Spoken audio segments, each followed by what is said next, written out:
আনার পরে তারা হয়েছি মানে চিকিৎসা করলে সাজাইব নি হয়েছে সাজ দিব 600 টাকা করিয়া চাইছে হয়েছে 1200 টাকা দেওয়ার লাগিয়া তা আমি 200 টাকা কম দিছিলাম তারা মানছে না মনটা ছোট করিয়া বাড়তে বাইরে গেছে তারা সরকারি নেই সরকারি ইনজেকশন তারপর তারা মারার লাগিয়া হয়েছে ইনজেকশন তারা হয়েছে পারতো না আশেপাশে কেউ থাকলে ইনজেকশন দেওয়াই দিতাম আপনার কয়টা গরু এরকম পাইছেন একটা গরুরে আছে না মারা গেছে মারা গেছে 15 পরিবার একদিনে আমরার লগে 15 পরিবার আমার গরু কতটা মারা গেছে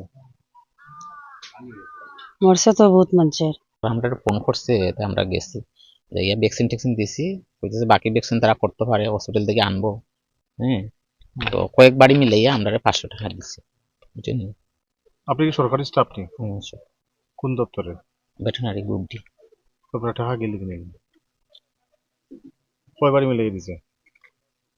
4-5 বারই মিলাইয়া একখানা তারা আইনা দিয়ে তারা বাই মনে হয় একখানা টোটাল কত টাকা আনছেন এই 500 টাকাই দিছে তো মানে কামড় দিছে তো কুকুরে কামড় দিছে এরপরে এরা পার্টিয়ে তো কইতাছে যে সকালে কামড় দিছে বিকাল দিকে করাই লাইতাছে ভ্যাকসিন মানে কইতাছে এর মধ্যে খবর দিছে আমরাও গিয়ে আমরা ফ্রিজিং ভ্যাকসিন নিয়ে সেটা দিছি যত্ন সহকারে দেওয়া হয়েছে তত করে তো দিই আর কি এরপরে গরু যদি না বাঁচা কিতা করবো কতটা দিছেন ভ্যাকসিন মানে রাজনগরের সেন্টারে রাত তো গেছিল আমরা কয়েকবারই গেছি আর কি আর এই দিক থেকে এরা বেশি দিছে আপনারা কয়দিন দিছেন আমরা প্রথম দিন যেখানে দিয়াইছেন পরের দিন আর কে দিছেন নি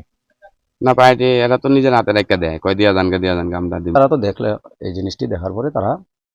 এটাতে একটা একটা করে ভ্যাকসিন করছে একটা একটা করার পরে তারা আমরা কইলো যে ওই ভ্যাকসিনটা আপনারা রাখে দেন এটা ফ্রিজে রাখবেন রাইকা ডেটটি লিখতে দিল তো ডেটগুলা আসলো 15 তারিখ 26 তারিখ আর 9 তারিখ তো আমরা এই ডেটে ভ্যাকসিনগুলো করছি কিন্তু 9 তারিখের ভ্যাকসিনটা আমার করার আগেই আমার একটা গরু মারা গেছে যে দিন ঘটনাটা ঘটছে পরের দিন সকালে শুনলাম মুখে মুখে আমরা পাড়াতে অনেক ফ্যামিলির বাড়িতে কুকুরটা আক্রমণ করছে যদিও কোনো মানুষের আক্রমণ করছে না কিন্তু ইদানিং দেখতেছি যে প্রায় বাড়িতেই গরুগুলা মারা যাইতেছে প্লাস বর্তমানে আমার যে আরো তিনটা গরু আছে তিনটা গরুর মধ্যে একটা একদম এফেক্টেড অক্ষর মারা গেছে এই মাত্র মারা গেছে ঔষধ তো এক্সট্রা কোনো ঔষধ দিছে না ঔষধ যে ভ্যাকসিনের যে ইয়েটা দিছে 5টা ডোজ ওই ডোজটাই তারা ফ্রিতেই দিছে কিন্তু তারা ইয়া যে ইয়েটি করছে করার পরে যেমন তারা একটা চার্জ দেওয়া লাগছে আর তো আমরা ভাবলাম যে আরে প্রত্যেকদিন যদি এটা তো আমরা জানি না দেখেন প্রত্যেকদিন যদি 500 করে বা 400 যাই হোক এটা দিতে লাগে আমরা তো গরিব মানুষ এটা চার্জ দিতে পারতাম না তারা একটাই দিছে দিয়া আমার কাছে এই স্যাম্পলটা দিয়ে গেছে গাড়ি মানে ইনজেকশন যেটি কর্ম এটি আমার কাছে দিয়ে গেছে টাকা 500 টাকা করে দেয় একটা ফ্যামিলিতে 2টা গরুরে ভ্যাকসিন করার পরে তারা 1200 টাকা চার্জ করছে তারা কি সরকারি না বেসরকারি সরকারি পাগলা কুকুরে কাটা এবং তারপরে যে একটা আতঙ্ক বিরাজ করেছে 4 নম্বর ওয়ার্ড রাজনগর গাঁওসভাতে গরু ধীরে ধীরে মরতে মরতে 16-17টার মতো গরু মরে গেছে এবং এখানকার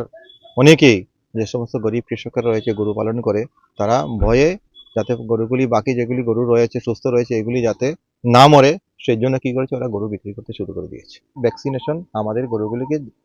করে দিয়ে গেছে এবং টোটাল 5টা যে একটা প্যাকেজের মধ্যে থাকে তার মধ্যে একটা ওরা দিয়ে গেছে 4টা আমাদেরকে হাতে দিয়ে গেছে বলছে আমাদেরকে লাগাবার জন্য এবং যারা এসেছিল ভেটেরিনারি থেকে তারা তাদের কাছে 500 টাকা করে নিয়েছে এটা যাতে সুষ্ঠু তদন্ত হয় সেই জন্য আমি সঙ্গে সঙ্গে এসডিএম ম্যাডামকে ফোন করেছি ফোন করে পুরো ঘটনাটা জানিয়েছি এবং সঙ্গে বলেছি যেহেতু গরুর মৃত্যুর সংখ্যা অনেক বেড়ে গেছে এবং গরিব কৃষকরা ক্ষতিগ্রস্ত এই জন্য তাদেরকে আপনি ক্ষতিগ্রস্ত পরিবারগুলিকে সাহায্যের জন্য চেষ্টা করেন যেহেতু এনডিআর ফান্ড থেকে গৃহপালিত পশু মারা গেলে কম্পেনসেশন ব্যবস্থা রয়েছে সেটার ব্যাপারে আপনিও স্টেপ নিন একদিকে হচ্ছে এরা আতঙ্কিত অন্যদিকে হচ্ছে এদের গরু মারা গেছে 40-50 হাজার টাকা এক একজনের লোকসান হয়েছে তারপরে তোমাদের এইটুকু মানবিক মূল্যবোধ নেই যে তোমরা ক্ষতিগ্রস্ত লোকদের কাছ থেকে কি করে তোমরা টাকা নিলে সে যদি খুশি হয়ে দেয় তুমি তো টাচ করতে পারো না উল্টা তো তোমাদেরকে সাহায্য করা উচিত যেটা ডিপার্টমেন্টের উচিত এই সময় যাদের গরু মারা গেছে তাদেরকে কি করে এনডিআরএফ ফান্ড থেকে বা গভর্নমেন্টের স্কিম থেকে তাদেরকে ক্ষতিগ্রস্ত কৃষকদেরকে কি করে টাকা পাইয়ে দেওয়ার ব্যবস্থা করে দেওয়ার লেখ ছিল এখানে লেখ যদি না থাকতো তাহলে মানে যেখানে ইনফর্ম যখন আমি করি তখন 2টো গরু সম্ভবত মারা গেছিল সেখান থেকে 18টা গরু মারা গেল আজকে আর একটা মরল 19টা গরু মরেছে এবং এক ক্ষতিপূরণ যে পাওয়ার যোগ্য তারা এবং তাদেরকে যে ফটো সমেত আবেদন করতে হবে এইটুকু ইনফরমেশন পর্যন্ত তাদেরকে কেউ দেয় নাই